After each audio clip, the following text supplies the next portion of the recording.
வணக்கம் நண்பர்களே, இது 10வது வீடியோ.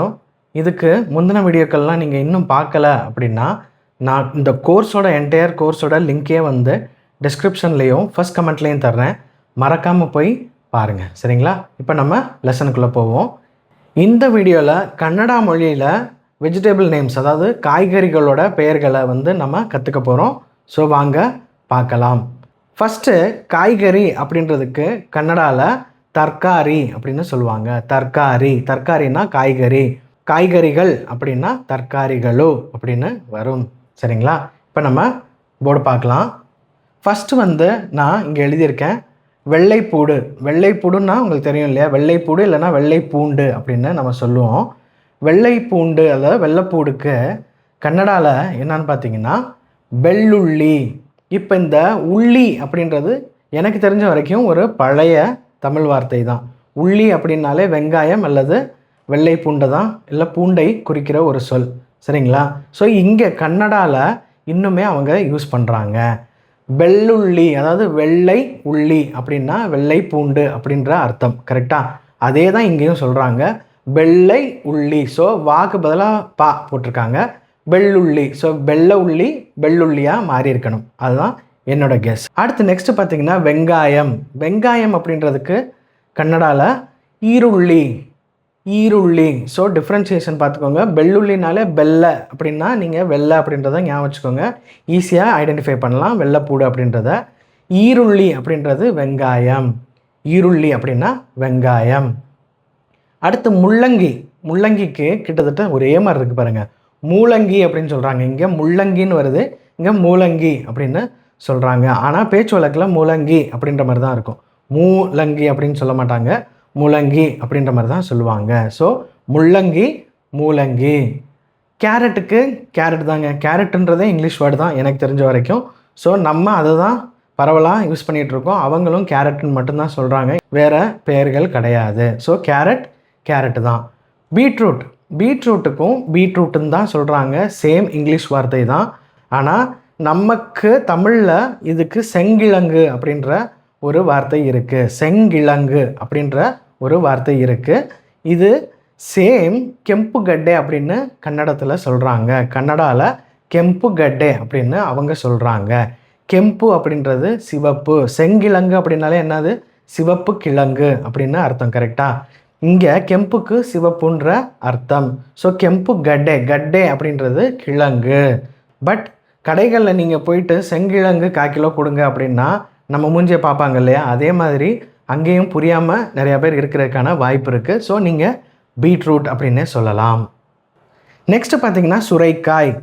சுரைக்காயை நம்ம பேச்சு வழக்கில் எப்படி சொல்லுவோம்? சொரக்காய் அப்படின்னு சொல்லுவோம். சொரக்காய் அப்படின்னு சொல்லுவோம், இல்லைனா சொரக்காய் அப்படின்னு சொல்லுவோம், கரெக்டாக? அதே மாதிரி தான் இங்கேயும் வருது. பட் இங்கே சோரைக்காய் அப்படின்னு சொல்லிட்டாங்க. சோரேக்காய், அதாவது இவங்க கொஞ்சம் நெடிலில் சொல்கிறாங்க, சோரேக்காய் அப்படின்ற மாதிரி சொல்கிறாங்க. பட் பேச்சு வழக்கில் கிட்டத்தட்ட சொரைக்காய் மாதிரி தான் இருக்கும். நம்ம எப்படி சொரக்காய் அப்படின்னு சொல்கிறோமோ அதே மாதிரி தான் சொல்லுவாங்க. என்ன ஈன்னு அங்கே முடிஞ்சிருக்கு, சோரேக்காய். அடுத்து பாகற்காய். பாகற்காய்ன்றது நம்ம பாவக்கான்னு சொல்கிறோம் இல்லையா? அங்கே ஹாகலக்காய். ஹாகலக்காய். ஸோ இங்கே பாக்கு இங்கே ஹாவா மாறி இருக்குது, இருக்கு பதிலாக லா மாறி இருக்குன்னு வச்சுக்கோங்க. ஸோ பாகற்காய் இங்கே ஹாகலக்காய் அப்படின்னு சொல்லுவாங்க. நெக்ஸ்ட்டு புடலங்காய். புடலங்காயை இங்கே படவலக்காய். கிட்டத்தட்ட ஒரே மாதிரி இருக்குது பாருங்கள், புடலங்காய் இங்கே படவலக்காய். அடுத்து புதினா. புதினான்றது கன்னடாலையும் புதினா தான், ஏன் ஹிந்திலையும் கூட புதினா தான். ஸோ மின்ட் அப்படின்றது இங்கிலீஷில் வரும், புதினான்றது நம்ம சொல்லுவோம். மற்ற லாங்குவேஜில், நிறைய லாங்குவேஜில் புதினா தான் சொல்கிறாங்க, சரிங்களா? இப்போ நம்ம அடுத்த செட் ஆஃப் வெஜிடபிள் நேம்ஸை பார்க்கலாம். இப்போ நெக்ஸ்ட்டு பார்த்தீங்கன்னா பீர்க்கங்காய். பீர்க்கங்காயை கன்னடாவில் எப்படி சொல்கிறாங்கன்னா ஹீரேக்காய். ஹீரேக்காய் அப்படின்னு சொல்கிறாங்க. பீர்க்கங்காய், ஹீரேக்காய். முருங்கைக்காய். முருங்கைக்காயை நுக்கேக்காய் அப்படின்னு சொல்கிறாங்க. நுக்கேக்காய். பட்டாணிக்கு பட்டாணி தான், சேம். நம்ம இங்கே பட்டாணின்னு சொல்கிறோம், அங்கேயும் பட்டாணின்னு தான் சொல்கிறாங்க. க்ரீன் பீஸ்க்கு பட்டாணி, சரிங்களா? தக்காளி. நம்ம தக்காளின்னு சொல்கிறோம், இங்கே இங்கிலீஷ் வேர்டு தான் யூஸ் பண்ணுறாங்க. எனக்கு தெரிஞ்சு அங்கே கன்னடா வேர்டு இல்லையான்னு கூட எனக்கு தெரியல. பட் இங்கே வந்து டொமேட்டோ இல்லை டமாட்டோ அப்படின்ற வார்த்தை தான் நிறையா யூஸ் பண்ணுறாங்க. தக்காளி அப்படின்றதுக்கு டொமேட்டோ இல்லைன்னா டமாட்டோ அப்படின்னு வச்சுக்கோங்க. ஸோ டொமேட்டோன்னு சொன்னாலே போதும், தக்காளி டொமேட்டோ. அடுத்து இங்கே இன்ட்ரெஸ்டிங்கானது ஒன்று பாருங்கள், பூக்கோசு. அதாவது காலிஃப்ளவருக்கு பூக்கோசுன்னு தமிழ் வார்த்தை இருக்குது, ஆனால் நம்ம யூஸ் பண்ணுறதில்ல. அங்கேயும் அப்படி தான், அங்கேயும் ஹூக்கோசு அப்படின்ற ஒரு வார்த்தை இருக்குது. ஸோ இந்த ஹூக்கோசு அப்படின்றத யூஸ் பண்ணுறாங்களா அப்படின்னு கேட்டிங்கன்னா எனக்கு தெரிஞ்சு கொஞ்சம் பண்ணுறாங்க. எப்படின்னு கேட்கலான்னா, இந்த கிராமத்துலேருந்து வந்து சந்தைகள்லாம் போடுவாங்க இல்லையா, அங்கே வந்து ஹூக்கோசுன்னு விற்கிறதெல்லாம் நானே பார்த்துருக்கேன். ஸோ ஹூக்கோசு அப்படின்றது இங்கே பூக்கோசு. பூ நான் போன வீடியோலே நான் சொல்லி கொடுத்துருப்பேன்னு நினைக்கிறேன். பூ அப்படின்றது அவங்க ஊரில் ஹூ அப்படின்னு சொல்லுவாங்க. பூ அப்படின்னா ஃப்ளவர், கரெக்டாக. அங்கே ஹூ அப்படின்னு சொன்னால் ஃப்ளவர். அடுத்தும் பார்த்திங்கன்னா தேங்காய் அப்படின்றது தெங்கினக்காய், கிட்டத்தட்ட ஒரே மாதிரி இருக்கா. தேங்காய், இங்கே தெங்கினக்காய். நெக்ஸ்ட்டு மக்காச்சோளம். மக்காச்சோளத்தை இதுவும் கன்னடா வார்த்தையும் கிட்டத்தட்ட ஒரே மாதிரி இருக்கும் பாருங்கள். இது மெக்கே ஜோளா அப்படின்னு சொல்கிறாங்க. மெக்கே ஜோளா. ஸோ மக்கா வந்து இங்கே மெக்கேவாக மாறி இருக்கு. சோளம் இல்லைன்னா சோளம் அப்படின்றது இங்கே ஜோளா அப்படின்னு மாறி இருக்கு. மக்காச்சோளம் இங்கே மெக்கே ஜோளா. சரிங்களா? அடுத்து வெண்டைக்காய். வெண்டைக்காயும் கிட்டத்தட்ட ஒரே மாதிரி தான். வாக்கு பதிலாக பே போட்டுக்கோங்க. இங்கே வெண்டைக்காய், அங்கே பெண்டைக்காய். ஸோ இங்கே டை அப்படின்றது அங்கே கிடையாது. ஸோ வெண்டைக்காய் வந்து அங்கே பெண்டைக்காயாக மாறிடுச்சு. வெண்டைக்காய், பெண்டைக்காய். அடுத்து ஒரு இன்ட்ரெஸ்டிங்கானது வாழைக்காய் அப்படின்னு நம்ம தமிழில் சொல்கிறோம். இங்கே வா வந்து இங்கே பாவா மாறிடும். ஸோ பாலேக்காய் ஒரே மாதிரி இருக்கா. வாழைக்காய் அப்படின்னு சொல்கிறோம். இந்த ழா வந்து இங்கே இல்லை, அதனால் இங்கே லா போட்டுட்டாங்க. ஸோ வாழைக்காய் இங்கே வாழைக்காய். இது இப்போ வாழைப்பழம் அப்படின்னு நம்ம சொல்லுவோம் இல்லையா, இங்கே பழத்துக்கு இங்கே ஹன்னு அப்படின்னு சொல்லுவாங்க. வாழைக்காய்க்கு பாலே காய் வருது அப்படின்னா வாழைப்பழம் அப்படின்றதுக்கு கன்னடாவில் என்ன வரும் எனக்கு நீங்கள் கமெண்ட் பண்ணி சொல்லுங்கள். சரிங்களா? அதே மாதிரி வெஜிடபிள் நேம்ஸ் மாதிரியே ஃப்ரூட் நேம்ஸும் கன்னடாவில் நீங்கள் கற்றுக்கணும்னு நினைக்கிறீங்கன்னா ஃப்ரூட்ஸ் அப்படின்னு கமெண்ட் பண்ணுங்கள். சரிங்களா? இப்போ நம்ம அடுத்த செட் ஆஃப் வேர்ட்ஸு பார்க்கலாம். இப்போ நெக்ஸ்ட் வெஜிடபிள் நேம்ஸ் பார்த்தீங்கன்னா வாழைத்தண்டு. ஸோ வாழை அப்படின்றது அங்கே பாலே அப்படின்னு நம்ம ஆல்ரெடி பார்த்தாச்சு. தண்டுக்கு அங்கே திண்டுன்னு சொல்கிறாங்க. ஸோ பாலே திண்டு. வாழைத்தண்டு பாலே திண்டு அப்படின்னா வாழைத்தண்டு. அடுத்து மாங்காய். இது வந்து இன்ட்ரெஸ்டிங்காக இருக்கும் பாருங்கள். மாங்காய்க்கு அவங்க மாவின காய் அப்படின்னு சொல்கிறாங்க. மாவின காய். மா அப்படின்னாலே உங்களுக்கு தெரியும்னு நினைக்கிறேன். இப்போ மாமரம் அப்படின்னு நம்ம எதுக்கு சொல்கிறோம், அது மாங்காய் மரம் அப்படின்ற ஒரு அர்த்தம் வரும். கரெக்டாக? ஸோ மாவின காய் அப்படின்னா மாமரத்தின் காய் அப்படின்னு அவங்க அங்கே சொல்கிறாங்க. சரிங்களா? ஸோ மாங்காய் அப்படின்றது மாவின காய். இது மாம்பழம் அப்படின்னு வந்துச்சுன்னா என்ன வரும்? ஹன்னு அப்படின்னா பழம்னு நான் சொல்லியிருக்கேன். ஸோ உங்களுக்கு தெரியும் அப்படின்னா கமெண்ட் பண்ணுங்கள். நெக்ஸ்ட்டு பார்த்தீங்கன்னா வாழைப்பூ. வாழைப்பூக்கு பாலே, திரும்ப அதே மிஸ்டேக். ஸோ பாலே ஹூவு. முன்னாடியே சொல்லியிருக்கேன், ஹூ அப்படின்றது பூ அப்படின்ற பொருள் வரும். சரிங்களா? ஸோ வாழைப்பூ அப்படின்றது இங்கே பாலே ஹூவு. சரிங்களா? நெக்ஸ்ட்டு கொத்தவரங்காய். கொத்தவரங்காய்க்கு கன்னடாவில் கோரிக்காய். கொத்தமல்லி அப்படின்றதுக்கு கிட்டத்தட்ட ஒரே மாதிரி, ஆனால் மல்லிக்கு பதிலாக இங்கே பரி சொல்லிட்டாங்க. கொத்தமல்லி இங்கே கொத்தம்பரி. சொப்பு, அதாவது கொத்தம்பரி சொப்பு அப்படின்னு அவங்க சொல்லுவாங்க. சொப்பு அப்படின்றதுக்கு அர்த்தம் கீரைன்னு அர்த்தம். கொத்தமல்லின்றது கீரை வகைன்றதுனால அவங்க அதை சொல்கிறாங்க. சரிங்களா? கொத்தம்பரி சொப்பு அப்படின்னு சொல்லுவாங்க. கொத்தம்பரி அப்படின்னா கொத்தமல்லி. நெக்ஸ்ட்டு பார்த்திங்கன்னா கறிவேப்பிலை. ஸோ இந்த கறிவேப்பிலை வந்து இங்கே கரிபேவுவா சொல்கிறாங்க. கறிவேப்பிலை இங்கே கரிபேவு. கத்தரிக்காய், பிரிஞ்சால். கத்தரிக்காய்க்கு பதனேக்காய். கத்தரிக்காய்க்கு கன்னடாவில் பதனேக்காய். ப்ரொனன்சியேஷன் பார்த்துக்கோங்க, பதனேன்னு சொல்லிடக்கூடாது, பதனேக்காய். பூசணிக்காய்க்கு கும்பளக்காய். சரிங்களா? கோவக்காய்க்கு தொண்டைக்காய், தொண்டைக்காய். இப்போ அடுத்து next set of vegetable names பார்க்கலாம் வாங்க.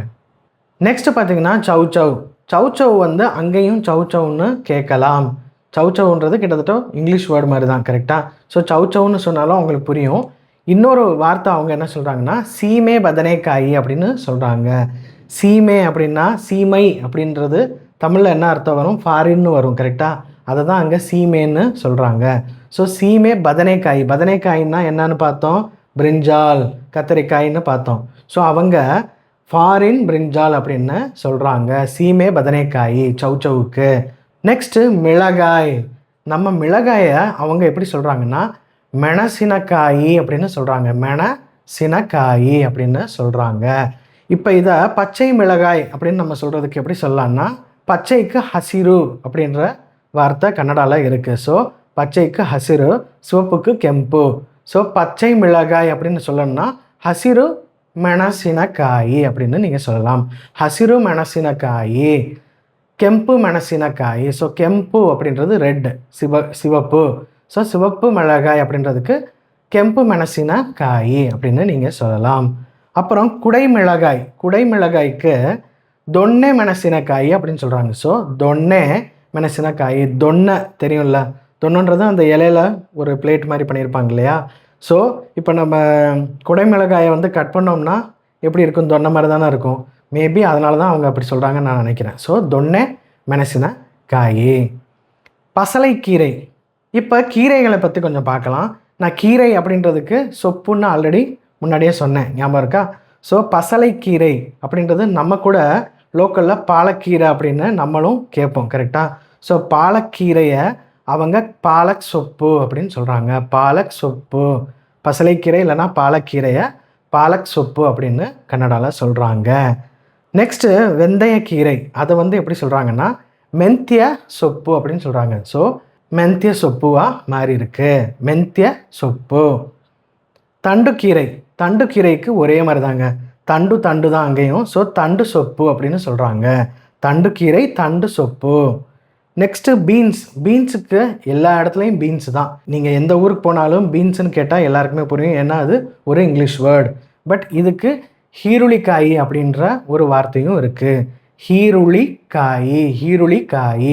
இதே மாதிரி vegetable names, fruit names, numbers, அப்புறம் ஃபேமிலி ரிலேஷன்ஷிப், ப்ளஸ் முக்கியமான வேர்ட்ஸ், அப்புறம் சென்டென்சஸ், இதெல்லாம் நீங்கள் நிறையா கற்றுக்கணும் அப்படின்னு நினச்சிங்கன்னா எங்களோட learn Kannada through Tamil app இருக்குது. ஆண்ட்ராய்டுக்கும் இருக்குது, ஐஓஎஸ்க்கும் இருக்குது. நான் லிங்க் வந்து டிஸ்கிரிப்ஷன்லேயும் ஃபஸ்ட் கமெண்ட்லேயும் பின் பண்ணுறேன். மறக்காமல் டவுன்லோட் பண்ணி பாருங்கள், ஃப்ரீ தான். ப்ளஸ் எங்களோட பிடிஎஃப் இபுக்காகவும் அவைலபிளாக இருக்குது. நான் லிங்க்கு கொடுக்குறேன், மறக்காமல் அதையும் செக் பண்ணி பாருங்கள். இப்போ நம்ம அடுத்த செட் ஆஃப் வேர்ட்ஸு பார்க்கலாம். ஸோ நெக்ஸ்ட்டு பார்த்தீங்கன்னா முட்டைக்கோஸ். முட்டைக்கோஸை வந்து கன்னடாவில் ஏலைக்கோசு அப்படின்னு சொல்கிறாங்க. ஏலைக்கோசு. முட்டைக்கோஸுக்கு ஏலைக்கோசு. உருளைக்கிழங்கு அப்படின்னு சொல்கிறதுக்கு ஆலுகட்டே. ஆலு அப்படின்றது ஹிந்தியில் இருக்கிற ஒரு வேர்டு. ஆலு, அதாவது உருளைக்கிழங்குக்கு ஆலு அப்படின்னு சொல்லுவாங்க. ஸோ ஆலு கட்டே. கட்டேன்றது நான் முன்னாடியே சொன்னேன் இல்லையா, கிழங்குக்கு இவங்க கட்டை யூஸ் பண்ணுறாங்க. ஸோ ஆலு கட்டே அப்படின்னா உருளைக்கிழங்கு. அப்புறம் சேனைக்கிழங்கு அப்படின்றதுக்கு ஸ்வர்ணகட்டே அப்படின்னு சொல்கிறாங்க. ஸ்வர்ணகட்டே. ஸ்வர்ணம் அப்படின்றது எனக்கு தெரிஞ்சு கோல்டு. மேபி சேனைக்கிழங்கை வந்து அவங்க ஸ்வர்ணம் மாதிரி பார்க்குறாங்கன்னு நினைக்கிறேன். ஸோ சேனைக்கிழங்கு அப்படின்றது ஸ்வர்ணகட்டே. சர்க்கரை வள்ளிக்கிழங்கு. பட் இங்கே தான் வந்து கொஞ்சம் மாற்றம் இருக்குது. சர்க்கரை வள்ளிக்கிழங்கு இருக்கு இல்லையா, அதுக்கு கெனசி அப்படின்னு சொல்கிறாங்க. ஏன் வந்து இங்கே கட்டை யூஸ் பண்ணலன்னு எனக்கு தெரியல, ஆனால் இவங்க இப்படி தான் சொல்கிறாங்க. கெனசி. கெனசி கிடையாது, கெனசி. மரவள்ளிக்கிழங்குக்கும் அதே தான். மரவள்ளிக்கிழங்கு அப்படின்றதுக்கு மரகெனசி அப்படின்னு சொல்கிறாங்க. கெனசி, மரகெனசி. வெள்ளரிக்காய் அப்படின்றதுக்கு சவுதேக்காய். வெள்ளரிக்காய் அப்படின்றதுக்கு சவுதேக்காய் அப்படின்னு சொல்கிறாங்க. சவுதேக்காய். இஞ்சி. இஞ்சிக்கு வந்து ஷுண்டி அப்படின்னு சொல்கிறாங்க. ஷுண்டி அப்படின்றது எனக்கு தெரிஞ்சு அதுவும் ஹிந்தி அல்லது சான்ஸ்கிரிட்லேருந்து வந்திருக்கணும்னு நான் நினைக்கிறேன். ஏன்னா ஷுண்டின்றது தெலுங்குலேயும் இருக்குது. இஞ்சிக்கு ஷுண்டி அப்படின்னு சொல்கிறாங்க. எலுமிச்சை அப்படின்றதுக்கு நிம்பே ஹன்னு. இங்கே வந்து லெமன். எலுமிச்சைன்னாலே உங்களுக்கு தெரியும் அது ஃப்ரூட் சார்ந்தது. பட் இதை நான் ஜஸ்ட்டு வெஜிடபிள்ஸ் நம்ம வாங்கும்போது இதையும் சேர்த்து வாங்குவோன்றனால இதை நான் போட்டிருக்கேன். ஸோ நிம்பே ஹன்னு, ஹன்னுன்றது பழம் அப்படின்னு நான் முன்னாடியே சொல்லியிருக்கேன். ஸோ நிம்பே, நிம்பு அப்படின்றது ஹிந்தியில் ஒரு வேர்டு இருக்குது லெமனுக்கு, சரிங்களா? ஸோ நிம்பே ஹன்னு அப்படின்னு அவங்க சொல்கிறாங்க. காளான், காளானுக்கு மஷ்ரூம் தான் ஊர் முழுக்க, இருந்தாலும் இதை தெரிஞ்சுக்கோங்க அனபே அப்படின்னு சொல்கிறாங்க. பட் நான் இதை கேட்டு பார்த்தது கிடையாது, மஷ்ரூம்னு சிம்பிளாக சொல்லிடுவாங்க. அதே மாதிரி தான் மக்காச்சோளத்துக்கும் ஸ்வீட் கார்ன் அப்படின்ட்டு சிம்பிளாக கேட்டுருவாங்க, சரிங்களா? இந்த எல்லா வெஜிடபிள் நேம்ஸும் நீங்கள் எழுதி வைக்கணுன்ற அவசியம் இல்லை. நான் இந்த என்டையர் கண்டென்ட்டை ஒரு பிடிஎஃபாக கன்வெர்ட் பண்ணி உங்களுக்கு டவுன்லோடபிள் லிங்காக வந்து கீழே தர்றேன். நீங்கள் அதை போய் செக் பண்ணி ஃப்ரீயாக டவுன்லோட் பண்ணி படிச்சுக்கலாம். இந்த வீடியோவோட எண்டுக்கு வந்துட்டோம். இந்த வீடியோ உங்களுக்கு பிடிச்சிருந்தா லைக் பண்ணுங்கள், சப்ஸ்கிரைப் பண்ணாதவங்க சப்ஸ்கிரைப் பண்ணுங்கள், இந்த வீடியோவை மற்றவங்களுக்கும் ஷேர் பண்ணுங்கள். மொழி ஆர்வம் உள்ளவங்களுக்கும் கர்நாடகாவில் இல்லை பெங்களூரில் வேலை பார்க்கும் தமிழர்களுக்கு இதை ஷேர் பண்ணி அவங்களுக்கு உதவி பண்ணுங்கள், சரிங்களா? நன்றி, வணக்கம்.